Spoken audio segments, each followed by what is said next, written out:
सिद्ध कीजिए 7 एक परमेय संख्या का घन नहीं है। हमें सिद्ध करना है कि जो हमारा 7 दिया है वो किसी परमेय संख्या का घन नहीं है। तो जो भी हम सिद्ध करेंगे, चाहे हम परमेय अपरमेय जो भी सिद्ध करेंगे, ज्यादातर हम अपरमेय सिद्ध करते हैं कि √2 बताइए अपरमेय है, तो इसमें विरोधाभास विधि का उपयोग करते हैं। किसका? विरोधाभास विधि का उपयोग। चलिए इसको देखते हैं कैसे सिद्ध करना है।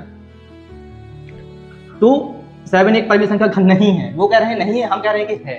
यानी माना कि 7 एक किसी परमेय संख्या का घन है। अगर है तो a/b एक परमेय संख्या होगी जहां a, b सहअभाज्य है। कैसी हैं? सहअभाज्य, यानी कोपराइम है, कोई भी कॉमन नहीं है। यहां तक बात कोई समस्या? हमने मान लिया कि 7 ही किसी परमेय संख्या का घन है, तो अगर परमेय संख्या है तो a/b के फॉर्म में होगी, तो a/b भी कैसी होगी? परमेय संख्या।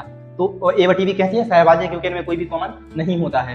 तो a/b का होल क्यूब घन का मान इस परमेय संख्या घन क्या होगा? 7, यानी a³/b³ बराबर 7, यानी a³/7 बराबर b³ फिर पक्षांतर कर दिया, समीकरण फर्स्ट हो गया। फिर समीकरण फर्स्ट से स्पष्ट है कि a³ 7 से विभाज्य है, a भी 7 से विभाज्य होगा, a भी 7 से विभाज्य होगा। इसलिए हम मान लेते हैं, माना a बराबर 7 के, जहां एक पूर्णांक है। क्या है? पूर्णांक है। तो इसको पुट इन फर्स्ट, समीकरण फर्स्ट में मान रख देंगे a का। क्या हो जाएगा? 7 बराबर 7b³ 7 का क्यूब कितना होता है? 243, a³ बराबर 7b³। तो यहाँ आ जाएगा 49 a³ बराबर b³। 7 से 243 कट जाएगा। तो यहाँ स्पष्ट क्या हो रहा है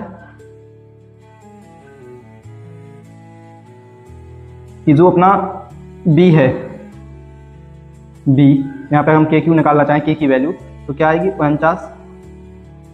k की वैल्यू निकालना चाहें तो क्या आएगी? k³ बराबर b³/49। तो यहाँ से क्या स्पष्ट हो रहा है कि b भी 7 से 49 में 7 है, 7 से विभाज्य है। अतः b भी 7 से विभाज्य है।